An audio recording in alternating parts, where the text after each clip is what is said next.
So, what are we're going on and on about trash movies. What's a good movie? What's a good movie? My favorite movie in the entire world is Pulp Fiction. That's my favorite movie in the entire world. That's crazy. I mean, okay, if we're excluding comedy movies, my favorite movie is probably also Pulp Fiction. Or like Django.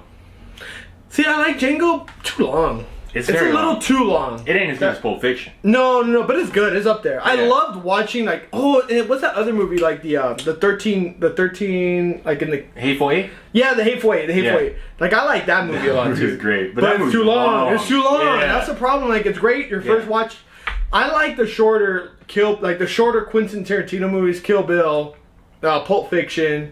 Reservoir Dogs, like these movies are less than 2 hours. They get to the point. They're great stories. I love those movies. Dude, I feel like I've seen Pulp Fiction enough that I could like quote every scene. Yeah. Do you know what's in the briefcase?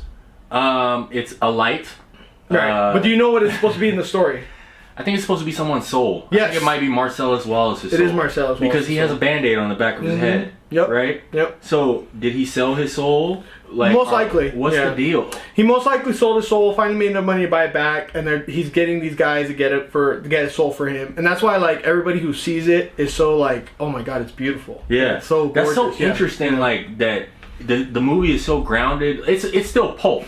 You know what I mean? That's kind of like the whole idea, but at the same time, they have this supernatural thing that's like an Easter egg only. Right. That's interesting. That's great. No, I think it's a great way to kind of put that little spin to the movie because it makes it that much more like because it's kind of like mimicking real life, where like a lot of times in real life things are really normal, but then some weird shit happens and you're like, man, is that like what something else interfering with that? You know what I'm saying? So it kind of mimics real life in that way. Here, man, I need you to reach into that bag and I need you to grab my wallet.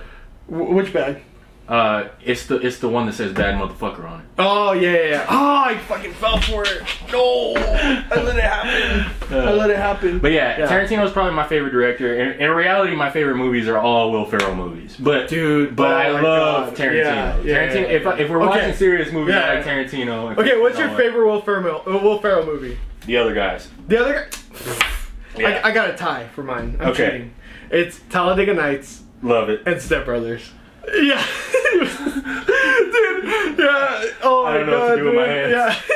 Dude, I fucking love it so much.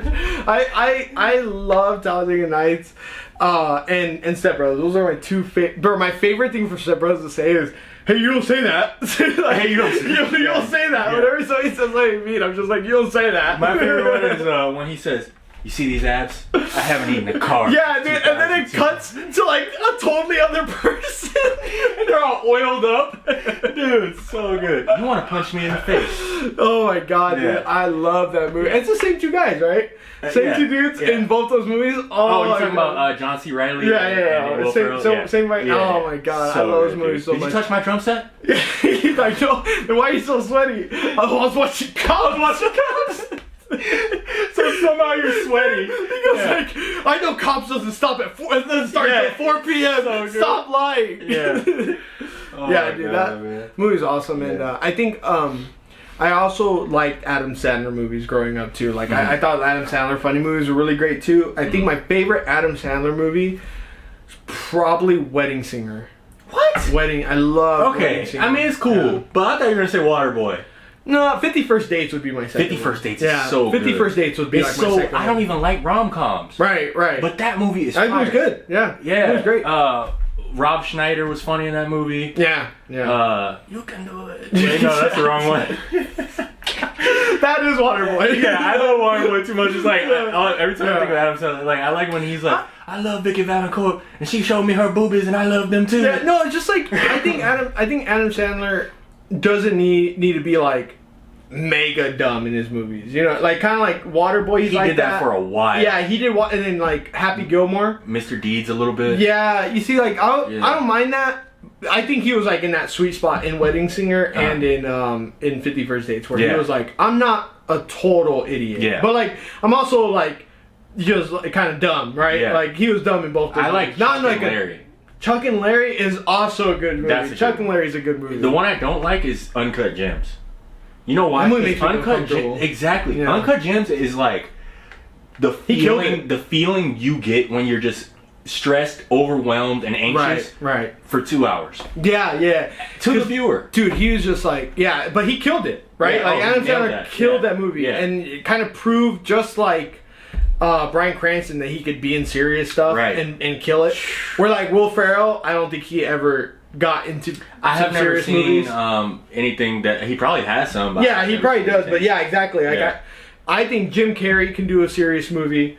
Eternal Sunshine of the That's the best one. That's exactly the one I was thinking about. This is why we're doing this, because like that's exactly the one I was thinking about. Yeah. Okay. I love that movie. So comedy movies are my favorite movies. But if I like serious movies, I'm Nolan, Tarantino, Scorsese, etc. But my second favorite comedy actor is Steve Carell, and 40-Year-Old Virgin is my second favorite movie. Steve Carell. So I just saw a video of Steve Carell taking in like it was an Oscar for The Office. And I just made me appreciate him and like respect him so much because of like the speech that he did was just thanking everybody else. And like really, I wouldn't have been able to be here unless like literally the writers, the staff, everybody else, right? And he went off and named everybody else, and I thought, and his wife a lot, and I was like, man, that's crazy. Like he really out here. That's very biased. Yeah, but it's also accurate because although what happened with Steve Carell was that The Office had one season, right, and it was okay because it's an adaptation of the UK Office, right? It was okay. They didn't know if they were going to do more. They started to do season 2. Everybody thought the show was going to be canceled that was working on the show.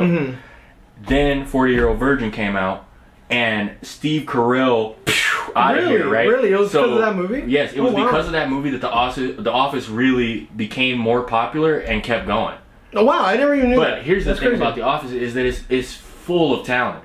Like everybody in the annex, what do they call the Connex Annex in the back room where Toby and them is? Yeah, they're all writers. Ryan is a writer. Toby's a writer. Wow. I need to watch it. Mindy is a writer. They're all writers back there. It's just like everybody there is just some talented, crazy person, and they got him early enough that now you got John Krasinski, who's like a star in his own right. He's a superstar now. Yeah, he's a mega star. You know, Dwight Rainn Wilson. He's also a superstar. I wish they didn't cancel Utopia just because the pandemic happened.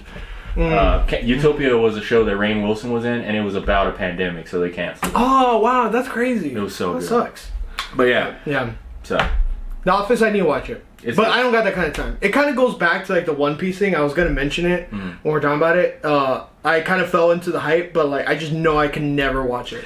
It's just way too long. I just know I'll never be able to watch it. Even though I think a lot of the aspects and a lot of like the powers and stuff look cool, I just know I'm never gonna be able to watch it. Did you take a look at Luffy going into Gear 5 or whatever? Yeah, I did. Yeah, I don't know what that means either, but I looked at it. He turned like Super Saiyan. Yeah, it looked cool. It looked really cool. And like that's what it looks cool to watch, but imagine like knowing everything who he's fighting, knowing how that's what I think is the cool part. Is like you can see a cool thing online, like a Naruto fight or like a One Piece fight, and think it's like, damn, this is crazy. But as people like read Stormlight and like other books and series, when you get to that point and then you know all the stuff before it, it hits different. It just hits so much different.